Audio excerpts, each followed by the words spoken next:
All right, so this pool deck is collapsing, it's sinking down. You can clearly see how much it's sunk over time. People have tried to fill that up as well. So today we're going to be drilling holes along this side, raising this side up, not that, just this side here. Drill a couple of holes, raise it up, and get it stable. This is important for homeowners because if we don't do this now, it can just carry on deteriorating, dropping down. Trip hazards can get worse, people can hurt themselves, and it'll be a liability if anybody falls and gets hurt. But if this needs to be replaced, you're going to remove the whole pool cage. There's demolition permits needed. There's new pour permits needed. We don't require any permits to do this. It's considered maintenance on the job. So it's much quicker, easier, 2 hours in and out, and it's sorted. All right, we're starting to get lift here already, Bob. So we're getting movement on both dials, which is good, which means it's binding along that crack, so both slabs are lifting up. And we're just giving a little bit of foam now just to stabilize everything. I don't want to put too much foam here and get too much lift and break the slab anymore. So we'll keep moving up and down here and evenly spread the material out to get even lift. We've started pumping along that side, pumping foam underneath that side. We got nice lift there. We're moving across this way.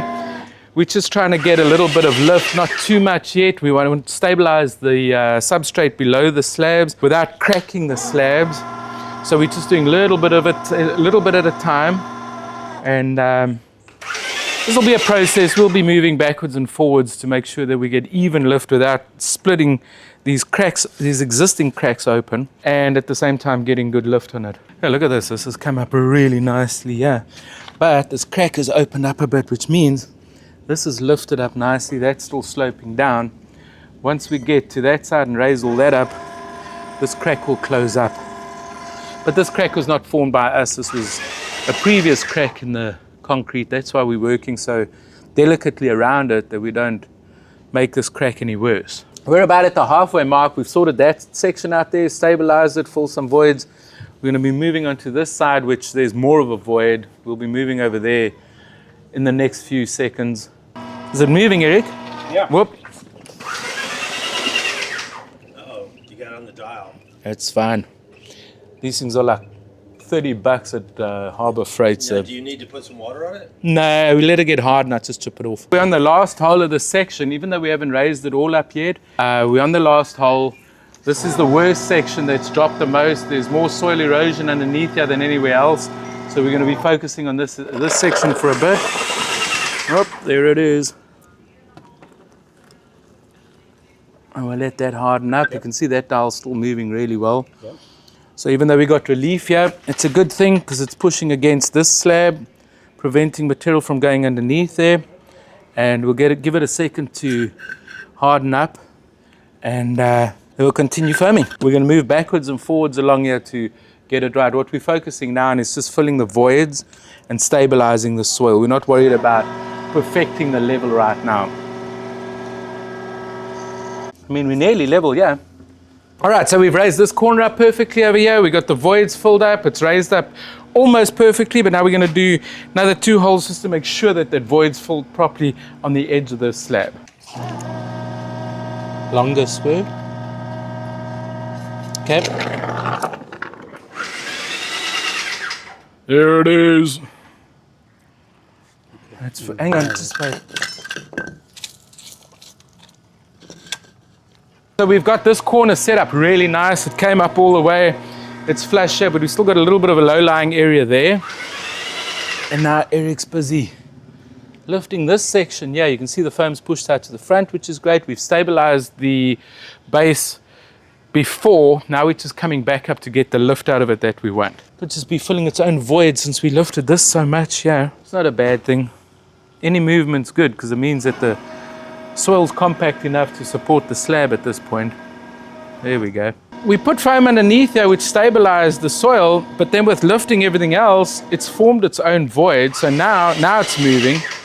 But for the first while we were pumping and nothing was happening, which means that the material we're pumping in is now filling up the void that we created that side underneath this slab. But now it's filling up again, which is fine. It's what it's supposed to be doing. So yeah, you can see I've taken some of this stuff out, the filler they put in, but now you can see it's perfectly level over there. So we're good. This section's perfect. We're going to move over that way just to fine tune that like we fine tuned this. So it's not too bad here. Let's just get a little bit of lift out of this one, then we'll go that way again. How's that looking, Sharon? We're getting there.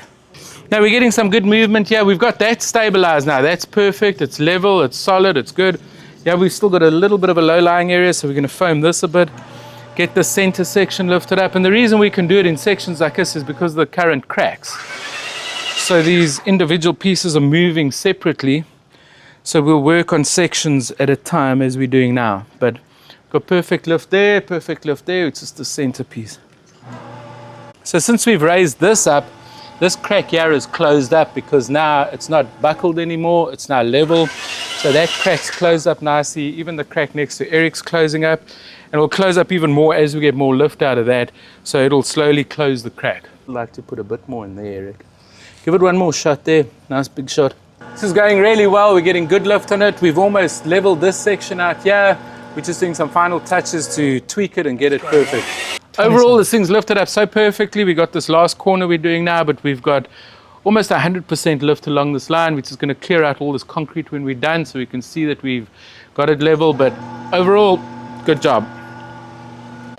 Okay, so today we lifted up this walkway, or this pool deck, as you can see, raised up perfectly. So this pool deck worked out perfectly today. We raised it up all the way. It's solid underneath. Now the homeowner can have the cracks filled and resurfaced, which she's intending to do.